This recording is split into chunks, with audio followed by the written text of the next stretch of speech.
All right, perfect. So we are now recording. And if any of you other folks have any questions, feel free to drop them in the chat and we can squeeze them in or get to them at the end, or we'll just store them there. Yeah, no, we had a very much did anybody see the snow and then sun and then snow and then sun and snow and sun again today? So that was our life today. Yeah, I'll pull up these next questions. Again, Kelly would have done a much better job of this right now.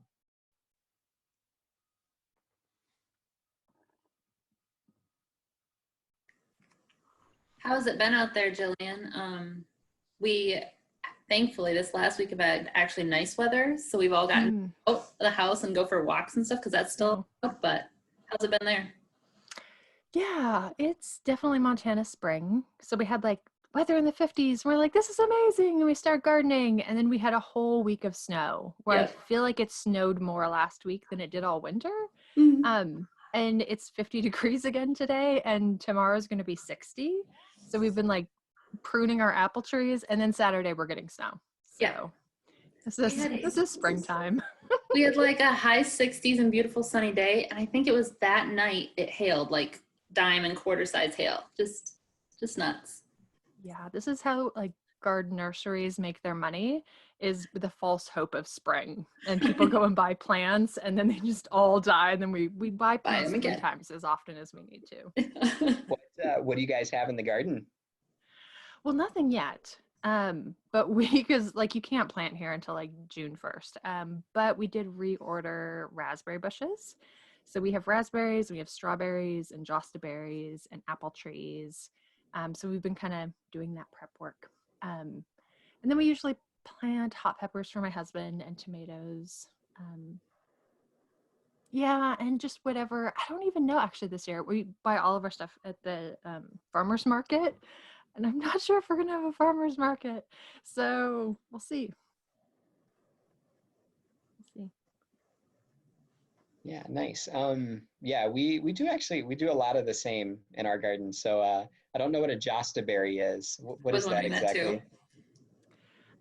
It's kind of a cross. It's a breed between, I think it's a currant and some other European kind of small fruit. So it kind of tastes like a small, slightly tart grape. Nice. But they grow like weeds, and they're the first thing that bears fruit here. And the first thing that bears fruit always gets eaten the most. So my kids decimate it because like we just haven't had anything, ripen yet. Mm-hmm. Nice. Well, one of the other questions. So this is going to be like a shift in I think topic here. But one thing I think the group here would love to hear is just if you have tips about working with your partner about finance.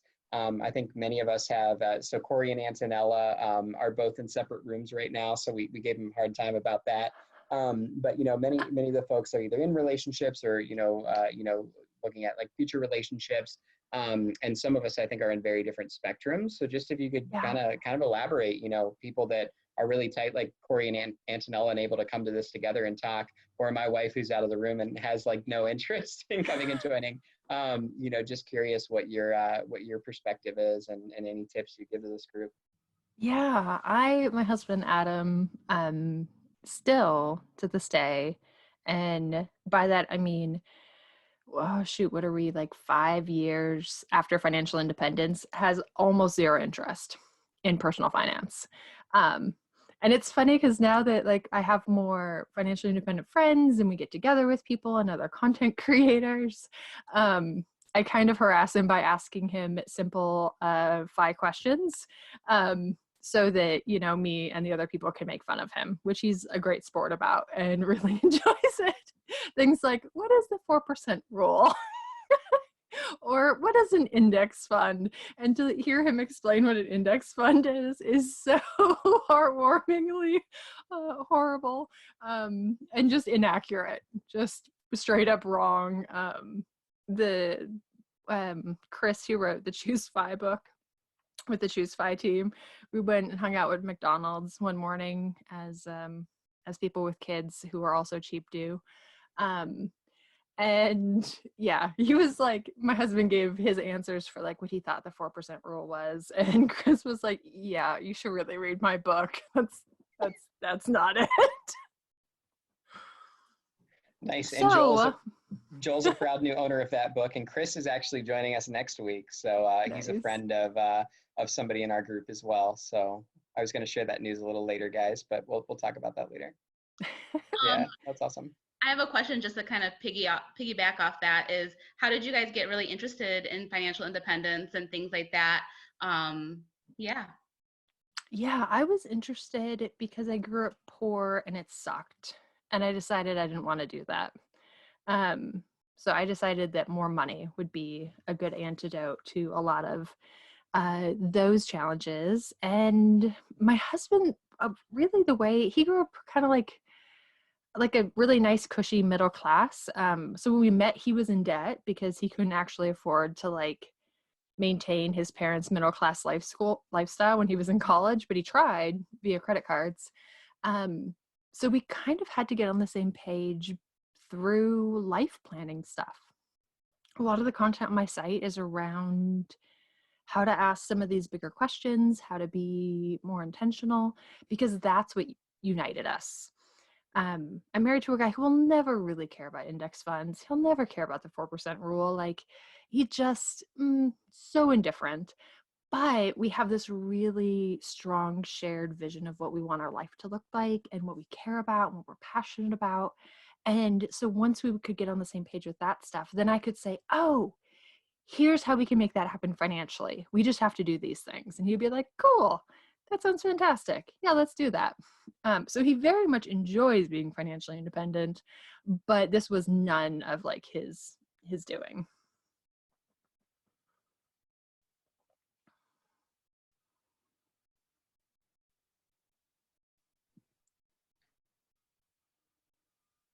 All right, feel free to ask any other questions, guys. I'll pull up the next one here in a minute.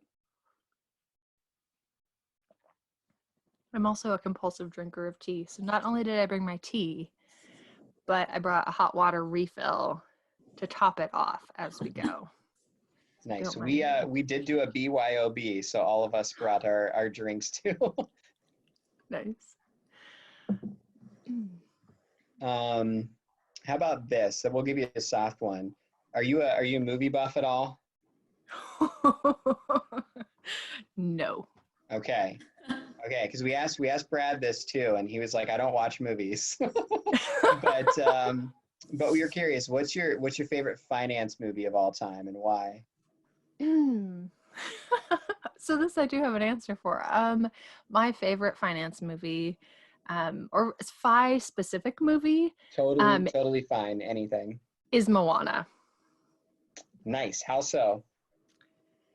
To me, it like perfectly exemplifies maybe my FI journey or a lot of people's FI journey, and that we have this young woman who really appreciates her family, she appreciates her town, she appreciates all of the good things, but she also has a desire for something else and something bigger and something more adventurous and something more true to herself, and she feels a little torn.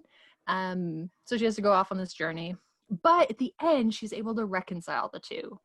And I think that's kind of like financial independence. Like, there's this very conventional American way of spending, and we appreciate our families and our culture, but like we also kind of want to be financially independent. And I have experienced, like, after being financially independent, my family, keeping with the Moana theme, were not super excited about me going out, not super excited about me doing something different and living a life that was very unconventional. But now I think bringing it back to my family and back to kind of my community and my friends, they're like, oh, this actually does make it better. Because in the end, they all got to be voyagers together. So they got to have their community and their family and explore the seas. So Moana. And I only watch Disney. So I'm a Disney buff. Like, I know all the Disney. Disney Plus at my house. Yes. Nice. And I think Onward comes out tonight too, or maybe it was last week. Oh, it's been out. Oh, I it's think been we've out. watched Okay, it 3 I'm totally times. behind. Yeah. This is our homeschool, our quarantine homeschooling is Disney Plus. Yeah, 3's good. We've only seen it twice, so not bad. How about speaking of the adventure, sense of adventure, what about travel hacking or even just like travel, with kids? What's been a particularly memorable trip that you guys took, or even, a favorite travel hack? Well, for context, I am in my camper. My camper is doubling as my quarantine office. So you can see we've got a couch back there and a TV. There's like a queen size bedroom. This is my little kitchen. And then over there, if you can see, it's double sized bunk beds and a bathroom. So this is how me and my 5 kiddos cruise around the country. And our most memorable trip we did a road trip 2 summers ago. We did 10 weeks and we did 10 national parks all through the West. So like all of the Utah parks, Moab and Bryce and Zion, and we did the Grand Canyon and Joshua Tree and Sequoia and Yosemite and the Redwoods and Crater Lake. And that was really amazing. We did that in a pop-up camper though. And that trip inspired this camper purchase because I'm like, that was fun. And next time we're going to do it with walls and heating and cooling. That takes me back with the pop-up camper. Wow. Yeah, that's awesome though. Do you do like a week every place or? No, it wasn't that organized. I mean, it was a lot of driving from like Montana all the way. We went down to San Diego. We also did like San Diego Zoo. We went to Disney for the first time that trip. So it was kind of a big trip. 10 weeks actually probably isn't my ideal. Usually around week 3 or 4, I'm like, that was fun. That was good. We can go home now.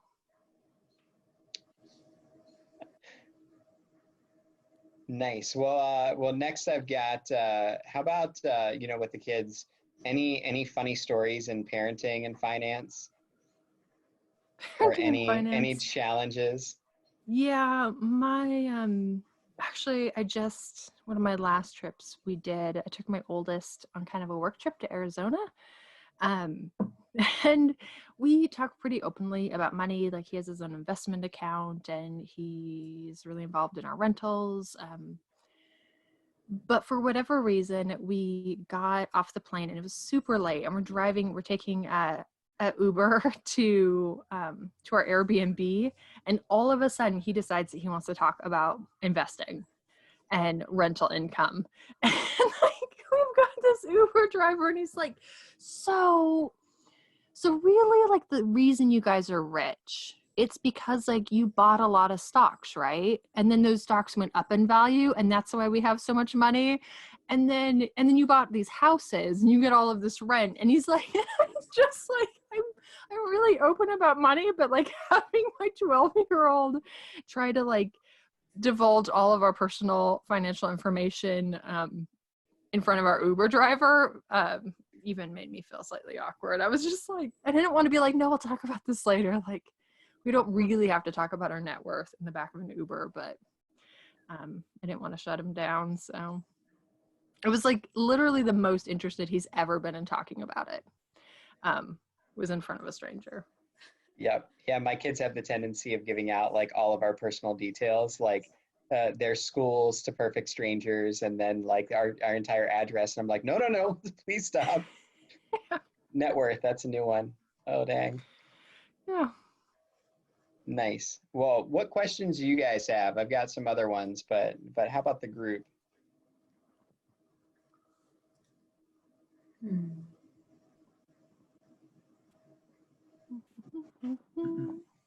might have missed it, but did you mention what's your husband's thing, if not personal finance? What's his thing? Or his things. His things. He loves. So his tastes are very different than personal finance. He loves classic cars and motorcycles. Absolutely his things. Fair So enough. we have one of both of those. And he loves tech things. He loves gadgets. Mhm. Basically everything that's like not really needed but expensive. Those are his things. So how do you guys have that? Like, do you have to have that conversation with him, or is that something like you guys were on the same page to begin with, so he monitors himself on that spending, or? I mean, a lot of it, so we use fund money accounts. So we each have like our own personal money, and there's no judgment on the fact that like he spends all of his on fast charging cables is like a weird obsession of his for like our gadgets, and Johnny Cash t-shirts. So I don't throw any shade on those choices, but for the bigger things, I kind of had this, when we were doing this life planning stuff and kind of what do we want to do and what's important to us, and he's like classic cars, we kind of made the deal of like, I will figure out how to help you afford whatever weird thing you want. It's probably going to have to happen in like a certain pacing. But there's room for all of it eventually. And so, yeah, I mean, he bought, and thankfully he doesn't have super expensive taste. So his motorcycle's not expensive. I think he spent $5,000 on it 10 years ago. And the classic, I said, okay, it has to have decent gas mileage because he used to own a classic Bronco and I hated it. It was actually his second one. I didn't know the first one. The second one I hated. So he switched it for a motorcycle. So I said, classic car, it has to have decent gas mileage. It has to be able to carry the kids. And it can't be a project because you're a father of 5. You're not 70 years old who can like spend 8 hours a day in the garage working on this thing. Like when you're 70, buy a project, but this thing has to run. Like you can like change the oil and vacuum it, but we're not doing other stuff. So yeah, he found one maybe 3 years ago. I think he spent like 5,000-6,000. So yeah. What kind of car is it? Oh Lord, he would kill me for not knowing. What color is it? Oh, I do know the color. It's red and white. No, it's a Mercury Comet, and he's very particular about the year. And I want to say it's a 62, and that matters because apparently it's different, like a year later. But it's somewhere in there. It's very lovely. It's a very cute, lovely car, and it makes him very happy.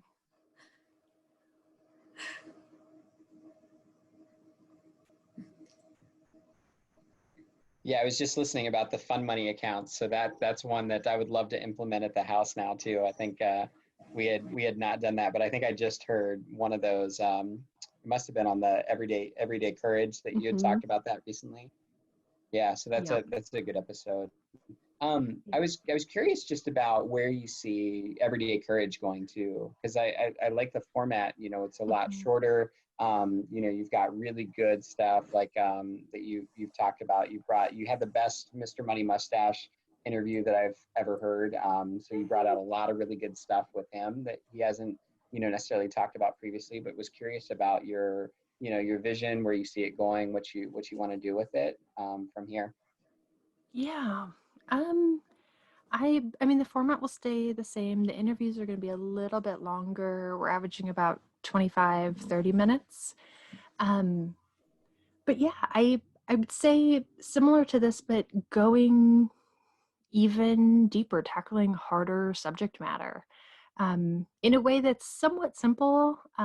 Like I did an interview actually with Brad, and it was kind of funny. I was like, hey, Brad, I don't know if you remember this, but we had an incident and you were really quite actually angry at me. Can we do a podcast episode about this?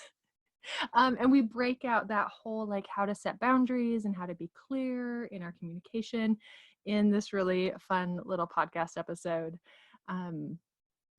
So tackling, I think, things that are still every day. They're things that we deal with on a constant basis that require a lot of courage. But going more that way, and I'm trying to allow myself to be even more embarrassingly honest, because there's a lot of that there in my actual real personal life. But then I say things on the internet, I'm like, oh God. Although, if you get my emails, I recently watched Tiger King, which I don't even know what to say, but it made me, like, one of my best takeaways from Tiger King was I am not that interesting. And anything I say is like a 1 on the scale of Joe Exotic. So however, like, over the top I think I'm being, or embarrassing I feel like I'm being, I am now going to anchor myself to Joe Exotic and be like, oh, this is vanilla. I'm okay. So in one of my Hot Mess episodes, I don't know if it's going to be season 3 or 4, I record 2 seasons at a time, like in a week. So they kind of jumble in my head. But for my Hot Mess episode, where I just tell embarrassing stories, I mentioned it's all about public speaking. And one of them is how I ended up writing one of my speeches on a plane on the way to ChooseFI. But sometimes even when I write a speech, I get a little nervous just writing it. And sometimes when I'm a little nervous about writing, I poop a lot. And so I pooped like 9 times on the flight there, which, it's a little awkward, but just that's what happened. So we're going to put that stuff out there. Were you at least by the bathroom in the plane? No, it was so awkward. Oh, like, and I wasn't even on the end, so I had to ask the person next to me like 9 times. I mean, think it was a long flight, so it wasn't like an hour-long flight, but yeah, lesson learned. Yeah, the aisle versus middle seat is a challenge. But I really, by the end, I felt like the people sitting near the bathroom were judging me. Like, the look on their face of like, really? Okay. Or thought I was doing drugs. I don't know. I guess that could have, I don't know which one would have been less embarrassing at that moment. Smoker maybe too. I actually read something about embarrassment today that was interesting. It said, it was just like one of those questions that people throw out. Have you ever remembered something extremely embarrassing and just feel horrible about it? And somebody responded with, try thinking of something embarrassing someone else has done. You probably can't, which means no one else remembers the crazy thing you did. I was like, I kind of like that. So, except for if you tell it on a podcast, then people will remember. And those are the episodes they remember the most. Like, I went and spoke at Economy, which is insane, but like 4 weeks ago, I was like on a stage in front of people in a room together, which feels so bizarre and foreign at this moment. But people came up to me afterwards, and that's the only thing they mentioned were all my embarrassing episodes.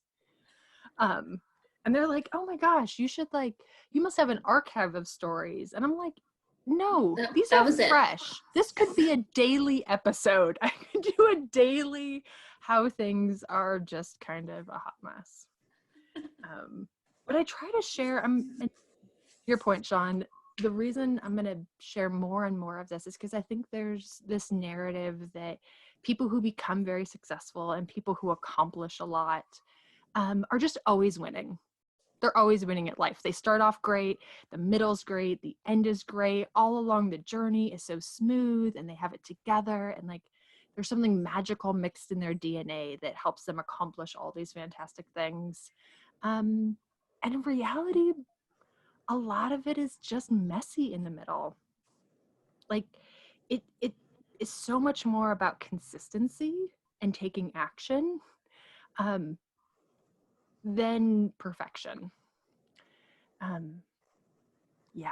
And the bizarre truth of it is that like all growth happens outside of our comfort zone. So anytime we're outside of our comfort zone, it just means that like we're outside, we're uncomfortable and we're messing up more and we're failing more and we're out of our skill set and we're out of our emotional intelligence and like we're just out of our depth. So all of this like fail fast and fail forward and like fail small, at the end of the day, it just feels like a whole lot of failure. But those are the people who are making progress, are the people who get super comfortable with a whole bunch of failure. And they're just like, yeah, that's part of the recipe. It's messy and it's failure and it's you not knowing what you're doing. And those are the people who make 10 times the progress. But I think I try to push back against that narrative of like, yeah, it's if you make any progress in your life, it's because like you were just born with it. It's not Maybelline. Or maybe it is Maybelline. Maybe you're born with it, maybe it's Maybelline. Anyways, next question. That's I love that actually. You covering the being in it, and that's I think part of I think just the strength of the podcast. Every the time you've been on ChooseFI, any of the blog content, which I haven't in all honesty have not dove into.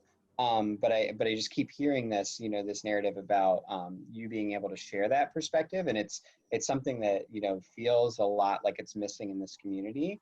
Do you feel like there are other folks that do that well from your perspective, or even just other folks that you look to that you use as like a role model in thinking about giving really the whole spectrum of humanity, not just the good part?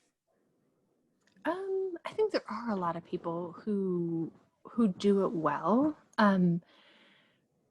Because if you don't, it starts to, I don't know, it starts to feel really condescending and really judgmental and really uppity. And it was actually part of the reason, like, when I started recording the podcast, I hadn't planned on doing the hot mess episodes.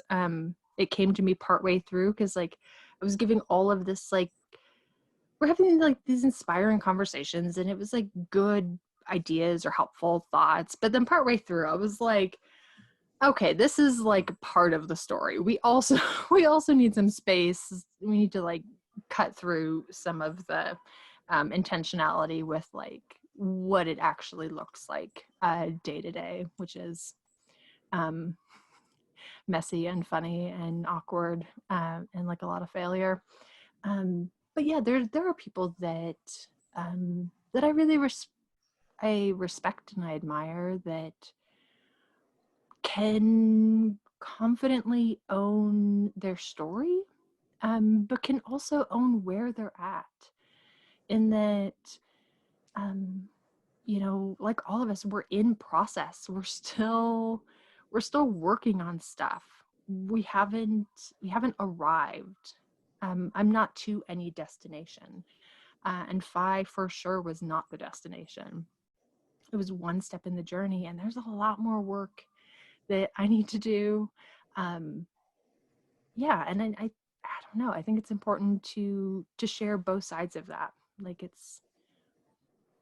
we're still trying to figure it out, and we're still learning, and we're still growing. And I think that that's what makes life interesting and fun, is that growth. So, and it's exhausting, like pretending to be perfect.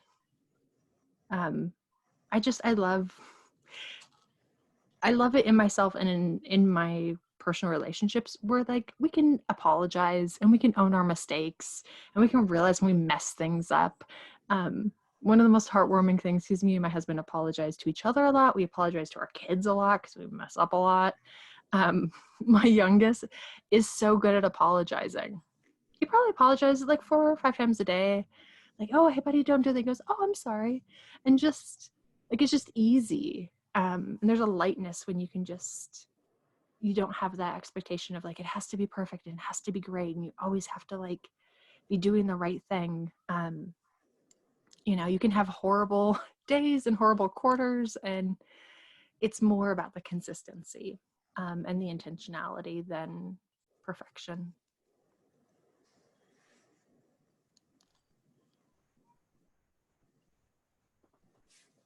Any other questions? I don't want to take up all you guys' time. No, we don't want to take up your time. You've been great so far. Maybe one more question from the group, and we'll send you on your way. You're welcome to stay for categories. We've got another round to do if anybody's willing to stick around. I hate No pressure. games. I'm like one of those people that anytime someone says, this is going to be fun, I'm like, I'm already like 50% apprehensive. Like any organized fun. What is? Yeah, my wife's that way with group games. Go ahead, Brittany, sorry. Oh, I was just going to ask, we asked what your husband's thing was. What is your thing not finance related? Oh, I have a lot of things. I would say I started reading books when I was like 19. Like actually intentionally, purposefully reading books. And then I started reading about a book a week, and I've done that, I guess, for 18 years now. And it's helped develop just an innate curiosity about lots of different things. And I only read nonfiction, partly because I think when I started reading, I probably wasn't smart enough to read fiction. Like the emotional nuances blew past me. And I've never come back around to it. But that means you can't just read like topics you're interested in, because you run out of books. So I read every topic. Like I would just go through the library, like the nonfiction section, one side to another, and grab like a book off of every shelf. And so I know a little bit about a bizarrely high number of topics.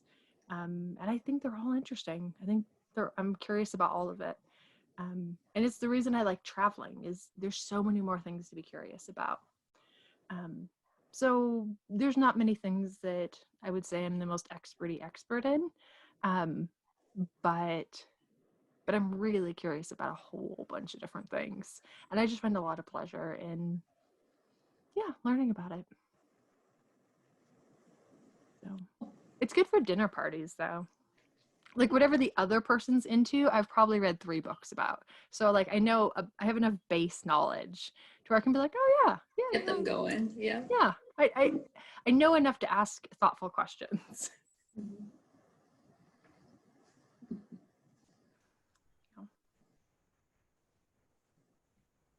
Well, nice. Was there anything else, Antonella? I know you came off mute there too. Did you have something? I mean, I can ask a question. Mine's like not as fun or interesting as everyone else's have been. So my husband, he's in a different picture. We're in a different room. And we've been working towards FI and investing in index funds and all that for almost 2 years now. We're Nice. kind of looking into real estate and just doing a lot of reading and research and stuff like that. And I just wanted to hear a little bit more about, what that process was for you. Because I'm feeling really like, and it might be because of the current climate, but just a little nervous jumping into that, just because it kind of has a different set of risks involved and headaches and pitfalls and things like that. For sure. Definitely a different set of risks, pitfalls, and headaches. That's a very good intuitive sense, because that's 100% true.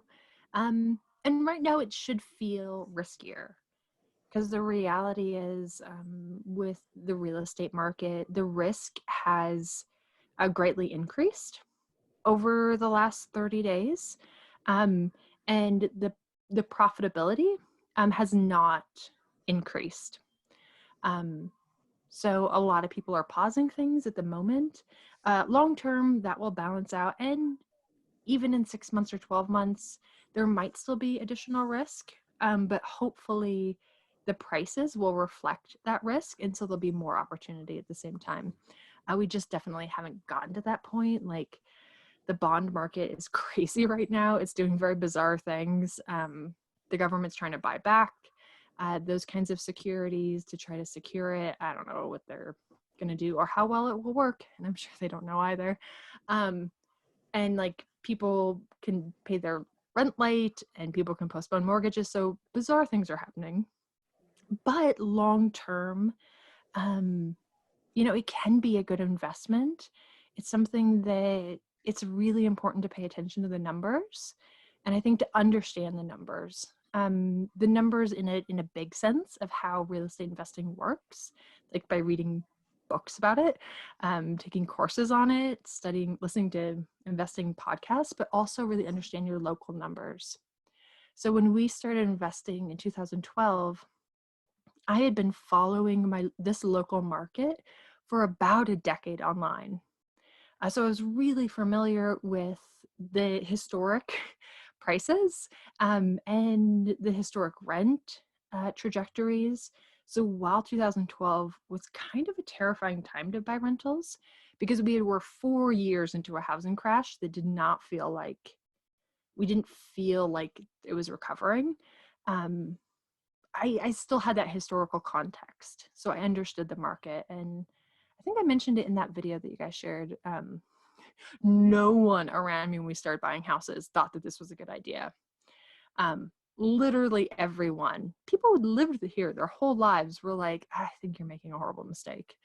But that's why you have to have the confidence of like really understanding the numbers in a top level sense and understanding your local markets. And, there's some things that you can do that will help match your preference. So for us, I knew that we have young kids. We were kind of in the throes of our career at the time.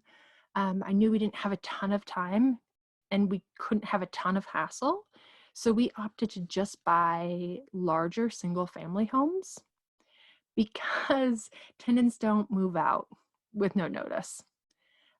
They typically move all of their crap in and they typically stay. And we kind of self-selected for tenants that, looking through the applications, I was like, yeah, they're probably going to have a hard time finding another place. We passed over some that were like super ideal, as in like they'll just buy a house in 6 to 12 months. And ones that had kind of worse credit scores, I was like, sure. Because they were much more appreciative that they got picked and they never left. They had little interest in owning a home.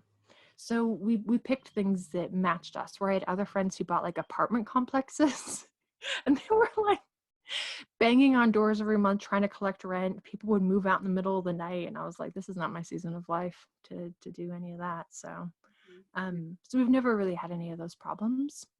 I don't know, does that answer your question? Yeah, it sounds like what you're saying is that you had been doing research for a decade, so you really knew like that this was part of your investment, your FI, your path to FI, and so you were really intentional about what you were getting at that time, and so when the opportunity came, you kind of jumped on it, already having the space knowledge. Yeah. So in the next 3 to 6 months, like this month, unless people have deals in progress or they're like, I knew that I was going to buy, we have an emergency fund, we're ready. I wouldn't say today is the day, but in the next 3 to 6 months, like it would be fairly simple to do all that legwork and to do all that groundwork. The one thing we didn't do very well is we didn't learn construction before we bought houses. Like I had read a couple books because I'm a book reader. Reading books is not the same as actually practicing. So we had almost no construction experience and we bought 3 houses that needed an extensive amount of construction, and we painfully and miserably learned that via YouTube and trial and error. Where if I would have had the opportunity to do that different and to kind of test and scale it, I would have practiced more projects before I was like, and now we have 20 projects to do and we need renters in here in 8 weeks. Less fun to learn that way. I can imagine. We had to we did renovate our bathroom a few years ago, and that was a project just on its own in one room, let alone 3 different homes. Yeah. Well, thank you. Hey. Jillian, thank you so much for joining us today too. Yeah, just really, really appreciative of your time today, and thanks for thinking of us here in Grand Rapids. Yeah, no problem. If you guys have any questions, feel free to email me. Sean has my email address, and I wouldn't say I'm 100% perfect at getting back to people, but I'm like 90%, especially if it's not a super complicated question. You have a better success rate. Every once in a while, I get like the life story, and then the question is, so I'm not sure what I should do. And those are harder questions for me to answer. Yeah. Okay. Well, thank you guys. Have fun. Thanks. Have fun with your game. Thank you. Good luck with your garden. Oh, yeah. I'm excited. Thanks. Thank you. Bye. Thanks.